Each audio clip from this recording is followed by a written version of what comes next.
Hello friends, welcome to Suja Samayal. அனைவருக்கும் இனிய தீபாவளி நல்வாழ்த்துக்கள்.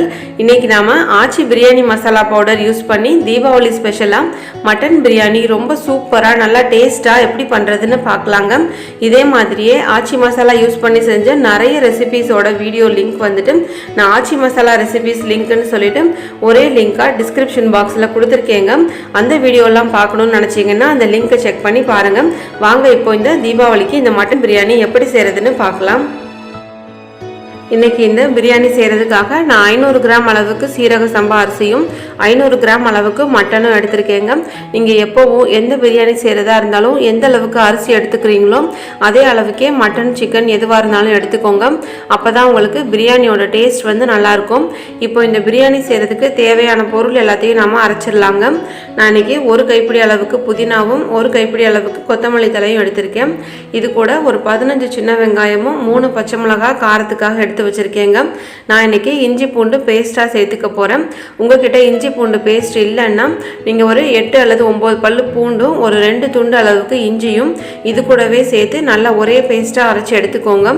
இன்கிரீடியன்ஸ் எல்லாமே நான் டிஸ்கிரிப்ஷன் பாக்ஸ்ல கீழே கொடுத்துருக்கேங்க.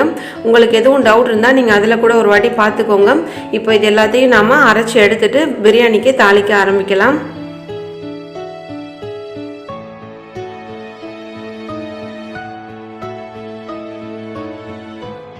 முதல்ல இப்போ குக்கரில் ஒரு 2 டேபிள் ஸ்பூன் அளவுக்கு எண்ணெயும் 2 டீஸ்பூன் அளவுக்கு நெய்யும் சேர்த்துருக்கேங்க.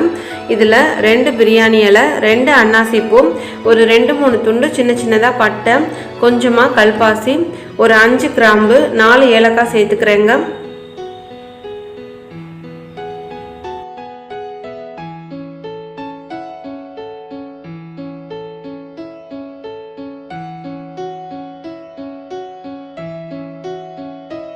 அடுத்ததான் இதில் ஒரு 2 பெரிய வெங்காயமும் ஒரு 10லேருந்து 15 முந்திரி பருப்பும் சேர்த்துக்கிறேங்க. இந்த வெங்காயம் முந்திரி பருப்பு எல்லாம் நல்லா வதங்கட்டும்.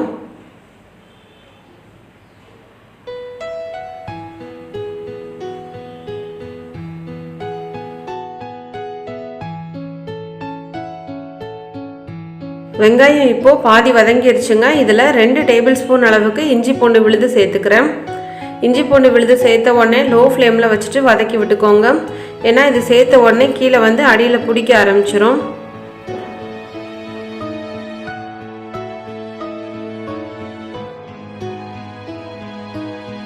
இஞ்சி பூண்டு விழுது சேர்த்து ஒரு 3-4 செகண்ட் நல்லா வதக்கி விட்டதுக்கு அப்புறமா ஒரு நல்ல பெரிய தக்காளியாக ஒரு 3 தக்காளி நான் இதில் கட் பண்ணி சேர்த்துருக்கேங்க.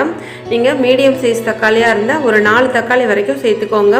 இந்த தக்காளி நல்லா மசிகிற அளவுக்கு வதக்கிக்கலாம். தக்காளி இப்போ நல்லா வதங்கிருச்சுங்க. அடுத்ததான் நாம அரைச்சி எடுத்து வச்சிருக்கிற அந்த புதினா, கொத்தமல்லி, சின்ன வெங்காயம் பேஸ்ட்டை இது கூட சேர்த்துக்கிறேன்.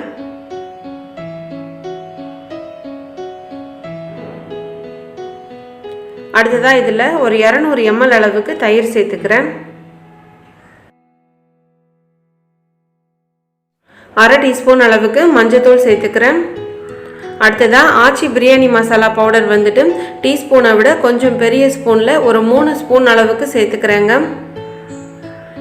இன்னைக்கு நம்ம மொத்தமாக பிரியாணிக்கு ஒரு 3 பச்சை மிளகாவோ இந்த பிரியாணி மசாலா பவுடரில் உள்ள காரம் மட்டும்தான் சேர்க்க போகிறோம். இந்த காரம் வந்துட்டு மீடியமாக இருக்கும். இதை விட இன்னும் உங்களுக்கு கொஞ்சம் காரம் அதிகமாக வேணும்னு நினச்சிங்கன்னா இன்னொரு ஸ்பூன் வந்து எக்ஸ்ட்ராவாக சேர்த்துக்கோங்க. நான் சொல்கிற இந்த அளவு வந்துட்டு 500 கிராம் சீரக சம்பா அரிசி, 500 கிராம் மட்டனுக்கு.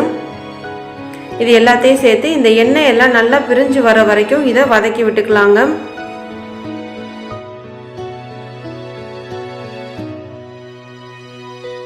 இப்போ பாருங்க, இந்த மசாலா எல்லாம் நல்லா எண்ணெய் பிரிஞ்சு நல்லா வதங்கி வந்துருச்சுங்க. இப்போ இதில் 500 கிராம் அளவுக்கு மட்டன் சேர்த்துக்கிறேன். மட்டனுக்கு தேவையான அளவு உப்பு ஒரு 2 டீஸ்பூன் அளவுக்கு நான் சேர்த்துக்கிறேன்.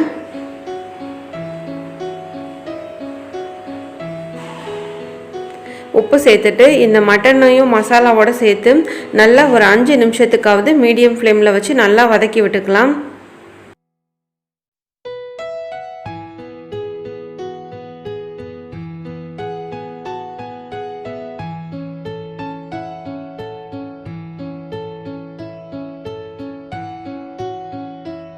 இப்போ நாம பிரியாணிக்கு தேவையான அளவு தண்ணி சேர்த்துக்கலாங்க.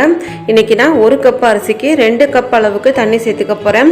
எப்போவும் நாம பிரியாணிக்கு 1 பங்கு அரிசிக்கு 1.5 பங்கு அளவு தான் தண்ணி சேர்ப்போம். இன்னைக்கு நான் இதை தம் போட்டு செய்ய போகிறேங்க. அதனால் 1 பங்கு அரிசி எடுத்துக்கிட்டிங்கன்னா நீங்கள் எந்த கப்பில் அரிசி அளந்துக்கிட்டீங்களோ அதே கப்லையே தண்ணி வந்து 2 கப் அளவுக்கு அளந்து சேர்த்துக்கோங்க. தண்ணி மெஷர் பண்ணும்போது நாம் மசாலா அரைச்ச மிக்சியும் நல்லா அலசிட்டு அதில் உள்ள தண்ணியெல்லாம் சேர்த்து நீங்கள் அளந்து ஊற்றிக்கோங்க. எப்போவுமே பிரியாணிக்கு வந்துட்டு தண்ணி மெஷர்மெண்ட் வந்து ரொம்ப ரொம்ப முக்கியங்க. அப்போ தான் நமக்கு பிரியாணி நல்லா உதிரியாக நல்லா வரும். தண்ணி சேர்த்துட்டு இந்த சுற்றி உள்ள மசாலா எல்லாத்தையும் நல்லா ஒரு வாட்டி மிக்ஸ் பண்ணி விட்டுக்கோங்க. இதில் நம்ம 2 டீஸ்பூன் அளவுக்கு உப்பு சேர்த்துருக்கோம். உப்பு ஒரு வாட்டி செக் பண்ணிக்கோங்க. இப்போ நம்ம குக்கரை வந்து க்ளோஸ் பண்ணிடலாம்.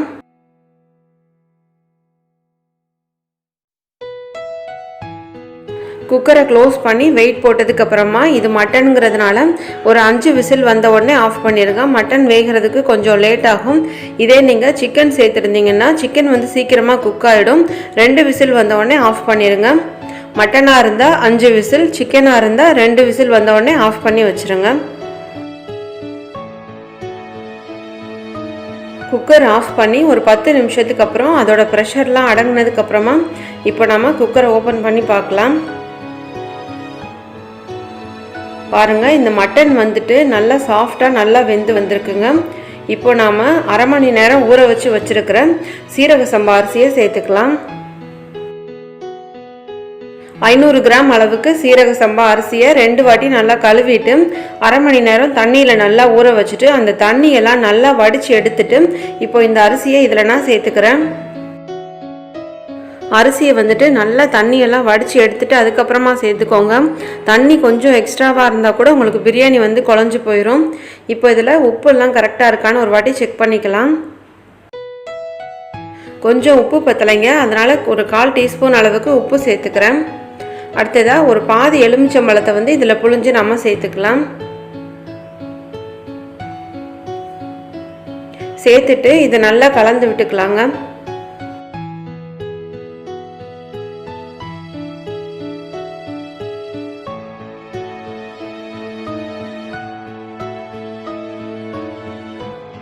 இப்போ நம்ம குக்கரை க்ளோஸ் பண்ணிடலாங்க.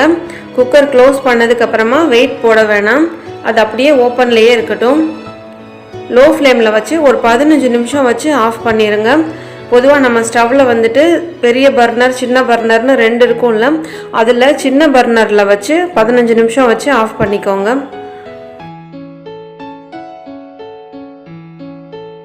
இப்போது குக்கர் ஆஃப் பண்ணி ஒரு 5 நிமிஷம் ஆச்சுங்க. இப்போது நம்ம ஓப்பன் பண்ணி பார்க்கலாம். வாசனை வந்து சூப்பராக இருக்குங்க. நம்ம கரண்டி வச்சு பிரியாணியோட ஓரத்துலேருந்து அப்படியே மெதுவாக எடுத்து விடலாம். மசாலாலாம் மேல் அப்படியே கொஞ்சம் இருக்குது. இதை ஒரு வாட்டி அப்படியே நல்லா அரிசி எதுவும் உடையாத அளவுக்கு மெதுவாக அப்படியே கலந்து விட்டுக்கோங்க.